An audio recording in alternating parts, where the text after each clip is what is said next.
NDA और Bharatiya Janata party की ओर से मैं स्पष्ट करना चाहता हूं कि एलजेपी बिहार चुनाव में एनडीए का हिस्सा नहीं है। चुनाव में कई बार ऐसी चीजें कही जाती है जिससे कंफ्यूजन हो, मगर बिहार की जनता की राजनीतिक परख बड़ी पैनी होती है। उनको मालूम है कौन कहां है। अखबार में फोटो लगाने से या पोस्टर में फोटो लगाने से कुछ नहीं होता। मोदी जी जाएंगे, मैं जाऊंगा, हमारे राष्ट्रीय अध्यक्ष जी जाकर स्पष्टता कर कर आएंगे, ये कोई छिपी रहने वाली बात नहीं। बिहार की जनता कांग्रेस के अंतिम 10 साल, लालू प्रसाद जी के 15 साल और नीतीश कुमार जी के 15 साल का कंपैरिजन जरूर करेगी। ये 25 साल जो कांग्रेस के अंतिम 10 साल अस्थिरता वाले और 15 साल लालू प्रसाद यादव के जंगल राज वाले गए हैं, उसमें बिहार को तहस नहस कर दिया। इस बार लालू यादव प्रचार नहीं कर पाएंगे क्योंकि वो जेल में है और लोग बिहार के शुरू से ये कहावत रही है वहां पर कि समोसे में अगर आलू तो चल सकता है लेकिन बिहार के बिना लालू नहीं चल सकता। तो इसका आपको एडवांटेज मिलेगा कुछ, क्योंकि उनका परिवार तो है, अभी वो लड़ रहा है, लेकिन वो पीछे से रिमोट कंट्रोल से सब कुछ कर रहे होंगे।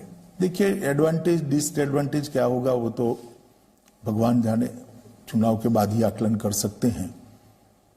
परंतु जो भी स्थिति है इसके लिए हम जिम्मेदार नहीं है। अगर चारा घोटाला न होता तो श्रीमान लालू जी आज भी मैदान में होते चुनाव के। चूंकि उन्होंने चारा घोटाला किया, गरीबों के घास चारे के पैसे खाए गए, अरबों खरबों रुपये में खाए गए, तो कभी ना कभी तो होना ही था। आपको ऐसा लगता है कि परफॉर्मेंस अगर 2015 से खराब रही इस बार बीजेपी की, तो ये मोदी सरकार के ऊपर भी एक रेफरेंडम माना जाएगा, चीन के ऊपर माना जाएगा, कोरोना वायरस पर आपने जो काम किया उस पर माना जाएगा? विपक्ष ऐसी बात करता है। सबको मालूम है कि फेडरल स्ट्रक्चर में स्टेट के चुनाव के सब्जेक्ट अलग होते हैं, सेंटर के चुनाव के सब्जेक्ट अलग होते हैं।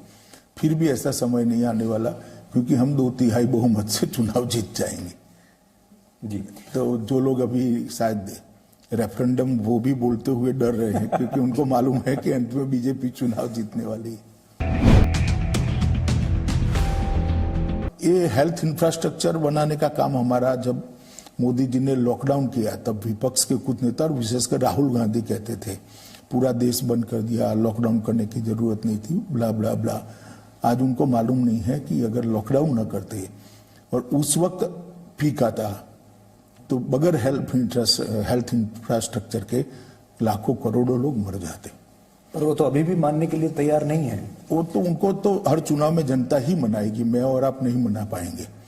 परंतु हेल्थ इंफ्रास्ट्रक्चर बन गया है, वास्तविकता है। कांग्रेस शुरू से ये कर रही है, अपीसमेंट के लिए, वोट बैंक की राजनीति के लिए पाकिस्तान की पीठ थपथपाना कोई नई बात नहीं है। स्वयं राहुल गांधी ने कहा कि कश्मीर में धारा 370 हटाने के बाद जब अंतर्राष्ट्रीय मंचों पर चर्चा हो रही थी, इमरान का समर्थन हो जाए, इस प्रकार के स्टेटमेंट उन्होंने भी दिए थे। मणिशंकर अय्यर ने भी कई बार दिए, अब शशि थरूर दे रहे हैं। मगर मैं देश की जनता को इतना जरूर कहना चाहता हूं कि अपनी ओछी अपीसमेंट की पॉलिटिक्स के कारण जो लोग देश के हितों को ताक पर रखते हैं, देश के सम्मान को ताक पर रखते हैं, उनको पहचानने की जरूरत है और अब वो एक्सपोज हो चुके हैं। बंगाल के अंदर चिंताजनक स्थिति है। राजनीतिक प्रतिद्वंदियों की हत्या करना, हत्या होना और बाद में उसी दल के लोगों को वो हत्या में फंसा देना, खुलेआम रोड पर शूट आउट होने, हर जिले में बम के कारखाने मिलने, प्रशासन चरमरा गया है। अम्फान साइक्लोन के बाद जो लोगों को मदद पहुंचनी थी उसमें भी अपीसमेंट। कोरोना का पूरा व्यवस्था टूट पड़ा है, कोरोना के खिलाफ लड़ाई का हर तरह से एडमिनिस्ट्रेशन चरमरा गया है और बंगाल की जनता त्राही त्राही है। मुझे लगता है 1 साल आते आते 70 साल तक जो कश्मीर में विकास नहीं देखा है वो हम दिखाने में सफल होंगे, पहुंचाने में सफल होंगे। अब्दुल्लाज और मुफ्ती फैमिली का सवाल है, उनका तो करना स्वाभाविक है, क्योंकि 370 की आड़ में इतने साल तक वहां का शासन उन्होंने भोगा है, गरीब को गरीब रखने का काम किया है, कश्मीर में विकास नहीं पहुंचा है। आप कल्पना नहीं कर सकते इतना करप्शन हुआ है। और ये करप्शन एक बहुत बड़ी खदान थी जो आज बंद हो पड़ी है। तो मैं मानता हूं कि कश्मीर की जनता जानती है कि 370 से हटाने की ये जो मांग है वो क्यों कर रहे हैं। हाउस अरेस्ट में नहीं रखा, पहले तो अरेस्ट में ही रखा था। जब 370 को हटाया गया तो अब प्रचार कर लोगों की भावनाओं को भड़काने का काम न कर पाए। और जिस प्रकार के बयान उस वक्त आते थे, आग लग जाएंगी, हाथ काट डालेंगे, ये करेंगे, वो करेंगे, मुझे लगता है कि उचित ही कदम था। और जैसे ही स्थिति नॉर्मल हुई, सब बाहर है, अपनी अपनी पार्टी भी चला रहे हैं और चलाए, कोई आपत्ति नहीं। इस देश में कई पार्टियां हैं, चलती है, जम्मू कश्मीर में भी चलनी चाहिए।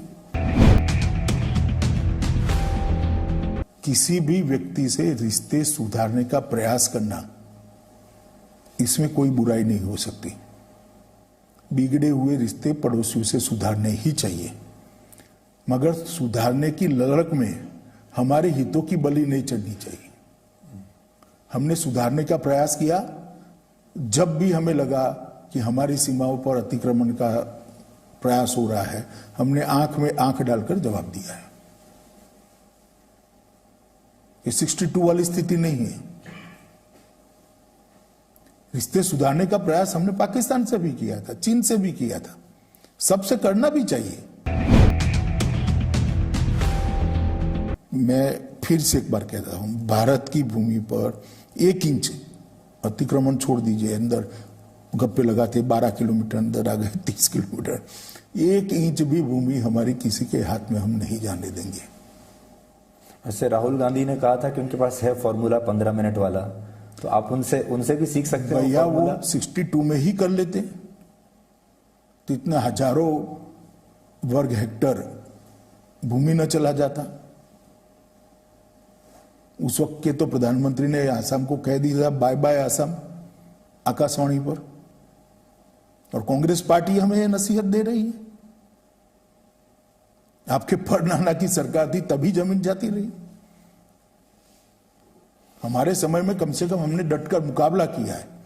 मैं तो गर्व करता हूं बिहार रेजिमेंट के उन जवानों पर, जिन्होंने इतनी हड्डियां गलाने वाली ठंड में भी रात को मुस्तैद रहकर हमारे देश की सीमा की सुरक्षा की है और कठोर जवाब दिया है।